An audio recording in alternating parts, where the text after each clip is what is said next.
Hi, I'm Kristen. I'm going to give a talk on metaprogramming Ruby because Ruby's awesome and metaprogramming is awesome.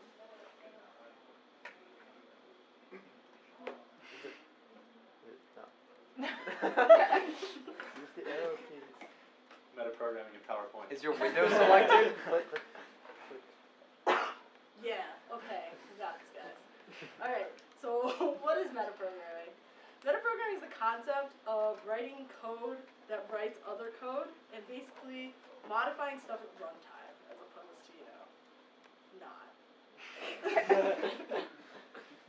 So I'm going to go over a couple of the basics that you just need to know, because I'm expecting a basic knowledge of Ruby, but there's a couple things I should go over. Symbols. Symbols are kind of like strings. They're immutable, they're not garbage collected, but they're used to represent lots of things in Ruby, like method names and instance variables and everything. Blocks. That's the do-end thing or the curly brace thing, however you want to refer to it. It's one of the 3 types of closures in Ruby, the other 2 being lambdas and procs. Not going to really go into the differences between them, but for the most part we're going to be talking about blocks. So I'm going to start off with monkey patching. Monkey patching is pretty cool. In Ruby, all classes are pretty much open classes, which allows you to just declare the class again and add stuff to it. So for example, I'm just like, hey, I want to change string. So I just create another class string and add my method. And then I just can do something like that where I say abc.myMethod and it will do what is in my method. Refinements. Refinements were recently added in Ruby 2.0. They're very similar, but what happens is it only modifies it in the scope that you've done the refinement in. So like I can modify string just in the scope of my module, and it's pretty cool. So there's concepts of aliasing method, which is done often in Rails. There are 2 ways to alias a method in Ruby. There's the alias keyword, which you pass in method 1 or method 2, with method 1 being the new method you're creating, method 2 being the old method. And alias method, which is a method on module, and you pass in a symbol that's the name of the method, and another sentence is the name of the other method. So there are little differences between these 2. First of all, alias, the first one, alias, is a keyword and is lexically scoped. So basically, if you redefine a method in a superclass, a subclass that is called in your alias method, it will not work because it is scoped to the method that has defined the alias. So alias method is generally the better approach because that is scoped to the right class. Defining methods. Okay. There are many ways to define methods. First being def, method name params. That's the way normal people define methods. It's pretty lame. It's not metaprogramming. It's just normal. So, yeah, I'm not going to talk much about that. I'm pretty sure you can handle that one. Define method. Define method, you pass in the name as a symbol and a block. So using an ampersand there, it's representing the block that is on the method. So that's kind of how it works, and that will just represent the block.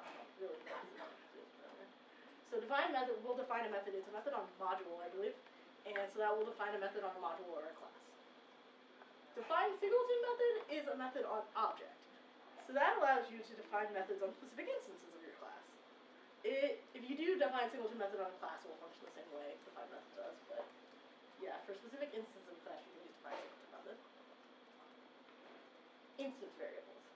So you can get and set the instance variables. You can use instance variable set, which passes in the name as a symbol and a value. When you pass in the symbol, the instance variable you set, you need to have the @ symbol in the symbol name. That represents instance variables. So now, this is how you could, if you were really weird and wanted to do this, write attribute accessor on your own. So attribute, for those who don't know, attribute accessors live in making getters and setters in Ruby. So what I've done here is I passed in an array of arguments, so any length of arguments. So for each of the args, you define a method, that is the name of the argument, and that gets the instance variable using that symbol over there, with adding the at sign to it.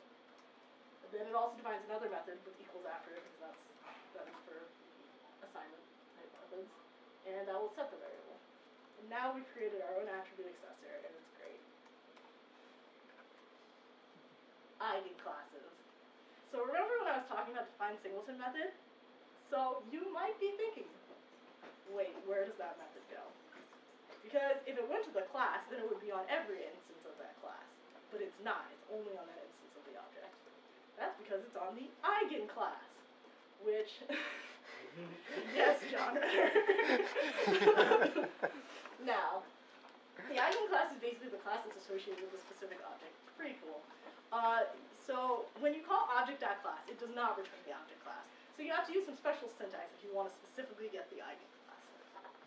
So you access it using that same thing that you would do for, like, arrays. I don't understand the syntax, but you know, it works. So yeah, with that being the object, and that will return the Eigen class. So now you'll have the class that's specifically associated with that object.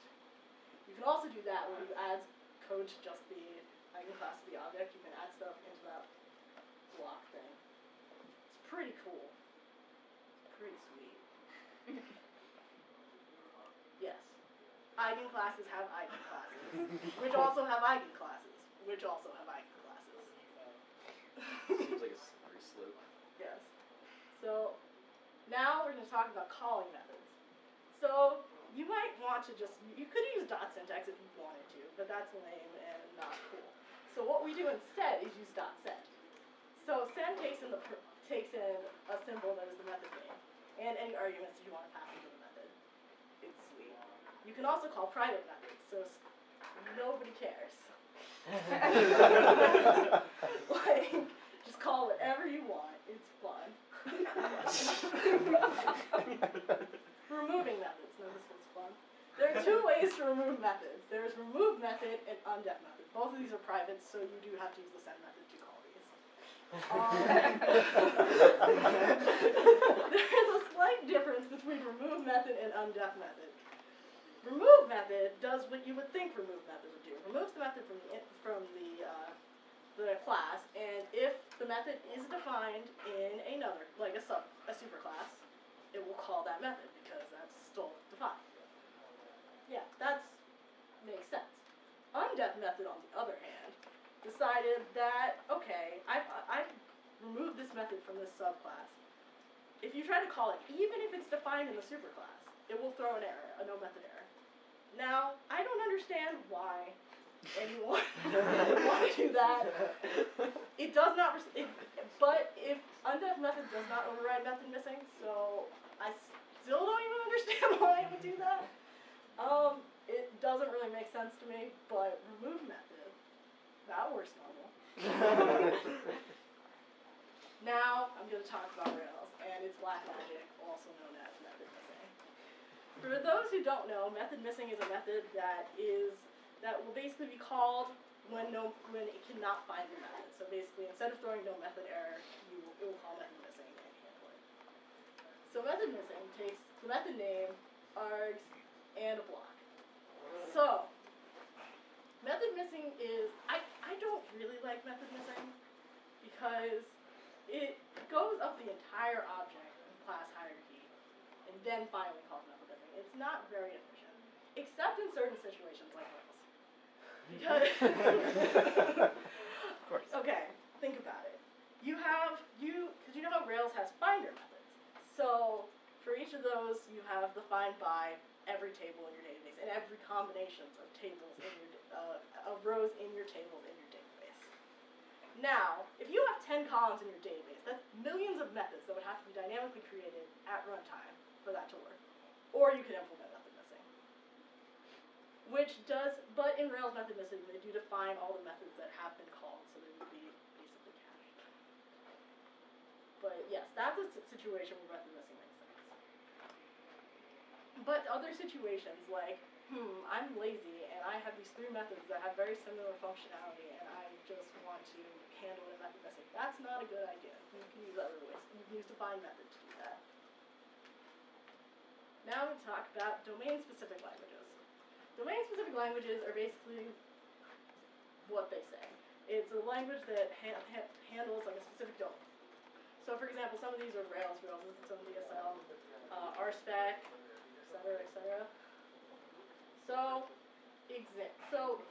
basically the methods that are used with DSLs is instance eval. Instance eval is the DSL method. So there are various ways to evaluate strings and blocks in Ruby.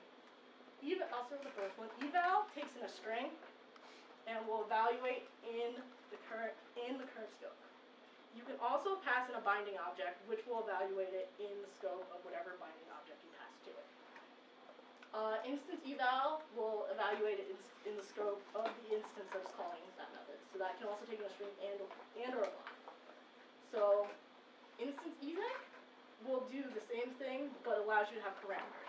Because instance eval will not allow you to have any parameters on your method. Yield will take the block that was passed into the method and evaluate it in the current scope. Call is a method on proc, I believe, and you can call, and that will allow you to call a specific block. So there's various ways to do this. There's also equivalent class eval and class exec, which will do it in the scope of the class. So yeah, you can do those things. These are very important in DSL. So for example, I made this DSL called Finite. It's Finite officially. So here is example code from that if I was deciding to write it. You have an event, it does things, it does some other things, it transitions to other things. Not very exciting. Here's some of the code so we can go over some of the things that I've talked about. So if I'm adding an event, I define methods such as can do this event name. And so I can use define method, and I use send, and it's great.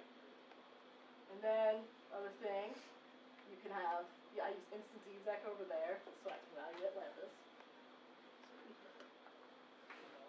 DSLs, they're cool. So yeah, any questions? Threw a lot at you. Yes. What actually is the purpose of the ampersand operator? Is that just like an add symbol, or? It basically represents the block that's on method. So like if I go back to here, in this event complete event, this block right here can be referenced using the last parameter with an ampersand in front of it.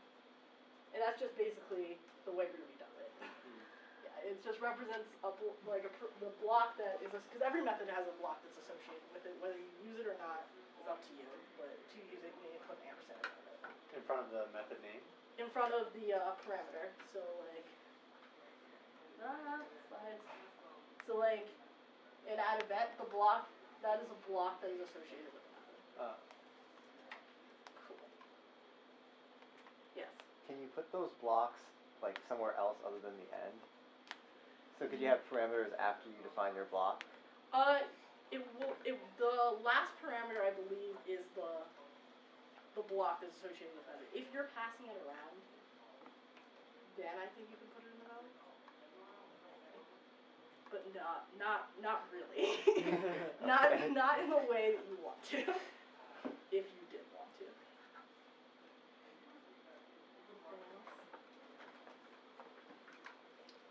Cool.